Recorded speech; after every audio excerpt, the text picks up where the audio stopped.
Lacan.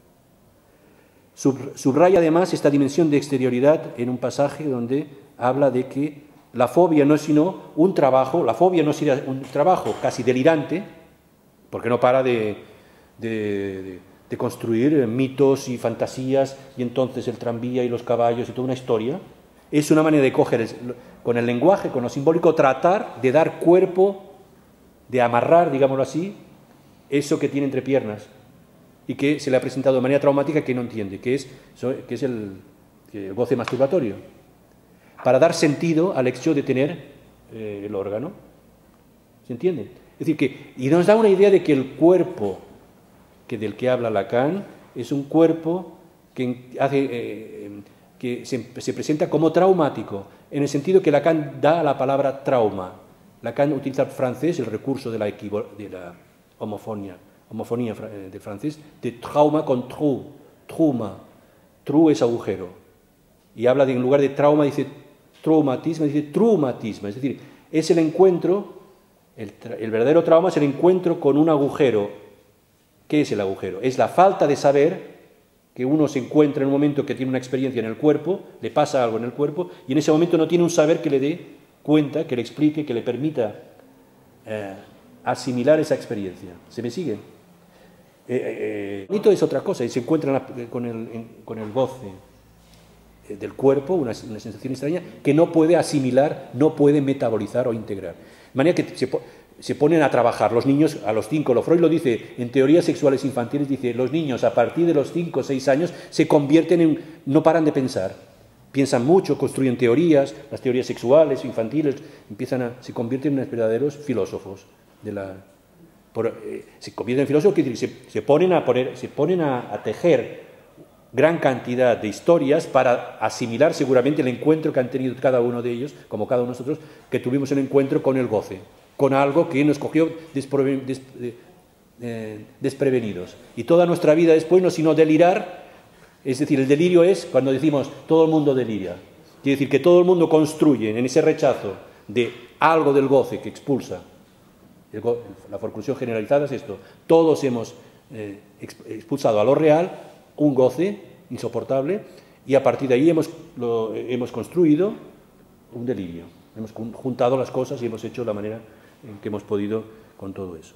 Y Lacan lo dice así, en la conferencia de Ginebra sobre el síntoma va a precisar el estatuto de Juanito diciendo el goce, que es el resultado de este Vivimacher, de la cosita de hacer pipí, le es extraño, hasta el punto de estar en el principio de su fobia. Fobia quiere decir que tiene el cagazo. O sea, el cagazo quiere decir literalmente que, bueno, eso, cuando tuvo el encuentro con la masturbación, con el goce masturbatorio, se asustó. En esta ocasión Lacan se opone a la idea de que se podría tratar de un goce autoerótico. Dice, no es nada autoerótico, como dice Freud. Considera, por el contrario, lo que está en juego es un goce hétero, es decir, un goce que se pone a existir fuera, que le es extranjero y que va a asociarse al cuerpo.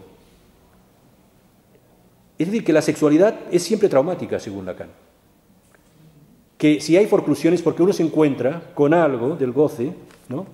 En el caso de Juanito, pues esto, cada uno se ha encontrado con algo y en ese encuentro ha habido un rechazo. Eso es lo traumático, es decir, es el encuentro con el agujero. No es que la sexualidad sea traumática, no es exacto eso. Lo que es traumático es no tener un saber sobre la sexualidad, que nadie tiene, que uno lo tiene, se lo va construyendo. Por más que se empeñen los pedagogos a hacer clases de sexualidad y de educación sexual, van a aparecer cosas extrañas siempre, porque no va por ahí la cosa. Es decir, que cada uno se ha inventado su propia educación sexual, rara, barroca o lo que sea, pero la cosa no va por el lado de lo traumático, no es no saber, no es la sexualidad, sino no saber en ese momento de un encuentro, como hablaba antes. Entonces, Lacan constituye, en estos años, si os dais cuenta, constituye para todas las estructuras clínicas la forclusión generalizada. ¿Quiere decir esto? Sea psicótico, neurótico y tal, son formas de responder de rechazo. ¿Qué tipo de rechazo? Claro, si el rechazo es como Juanito, limitado a este goce hétero, y empieza a delirar que si los caballos se caen, se levantan y suben, claro, los caballos no son sino continuidad del falo, ¿no? se caen, se hacen patapif, patapaf, los carros, todo. Es como una proyección de su propio vivimagen a la ciudad de Viena, ¿no?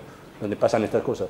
Pero si esa forclusión alcanza puntos de la constitución del sujeto más complicados, como son los edípicos, pues evidentemente tendremos delirios más floridos, no tan limitados ni tan locales como el de Juanito. Es una fobia, después de todo, una fobia bastante frecuente en la infancia, las fobias así. Entonces,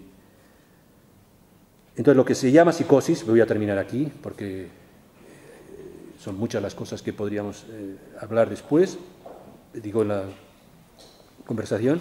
Lo que se llama psicosis no concierne más que a los efectos subjetivos de los desanudamientos que puedan llegar hasta los grandes desencadenamientos delirantes o alucinatorios, pero en la mayor parte de los casos muestran signos mucho más discretos y más finos. Esto es lo que desde 1977 nos lleva a hablar de psicosis ordinaria, que es un modo de desdramatizar la psicosis, es un modo de banalizarla, como decía. Termino aquí para aguardar un poco de sus preguntas y hablar sobre lo que lo que han escuchado en esta ocasión. Me gustaría que me devolvieran alguna pregunta de lo que ha quedado pendiente, que seguramente que es mucho. Y gracias. Muchísimas gracias. Y efectivamente, la sala tiene la palabra y esperamos alguna intervención posible.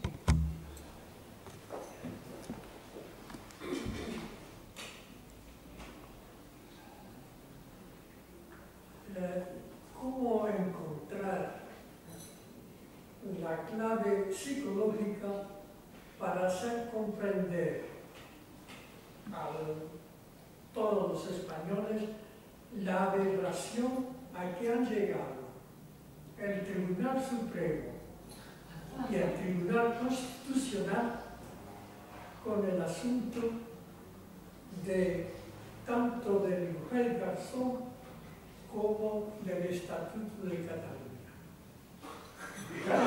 Es la pregunta, justo, es la pregunta que toca el tema de la psicosis ordinaria. Es decir, ¿cuál es el delirio común de los españoles? ¿En qué delirio? Porque hay cosas que no se entienden, es verdad, usted lo plantea muy bien. No se entiende cómo, después de una transición democrática ejemplar, ideal y tal, ¿no? Ahora nos encontramos con que después de que el juez Garzón plantee alguna serie de cuestiones, no vamos a discutir si son acertadas, no vamos tampoco a centrar, a psicologizar, como hacen algunos, diciendo que es muy megalómano o muy narcisista, este tipo de utilización, diría yo, un poco vulgarizadora, banalizadora, en el sentido de, no como hablamos antes, sino banalización de la política. Es la pregunta, yo me pregunto también, o sea, usted me hace la pregunta, pero supongo que es un clamor, ¿no?, bastante general, que usted me parece que tiene como, aunque habla muy bien en castellano, me parece que tiene un pequeño acento, debe ser muy extraño, porque veo la prensa extranjera, que se preguntan todos cómo puede ser que Garzón, que es un juez bastante bien apreciado, mediático y todo eso, que sea ahora perseguido en España, no lo entiende nadie, o sea, es como un poco loco. Y es verdad, hay algo loco en toda esta historia. Pero decía esto porque hace 2 semanas, en una conferencia en la Facultad de Derecho, llegaron a la conclusión de que tanto el Tribunal Constitucional como el Tribunal Supremo están contaminados. Y entonces, ahora a los españoles, ¿cómo limpiar o descontaminar esos tribunales? ya, pero la cuestión se me escapa un poco de mi alcance y de los límites que me impuse al preparar esta conferencia sobre la psicosis ordinaria, pasado, presente y futuro. Yo supongo que su pregunta está inspirada por...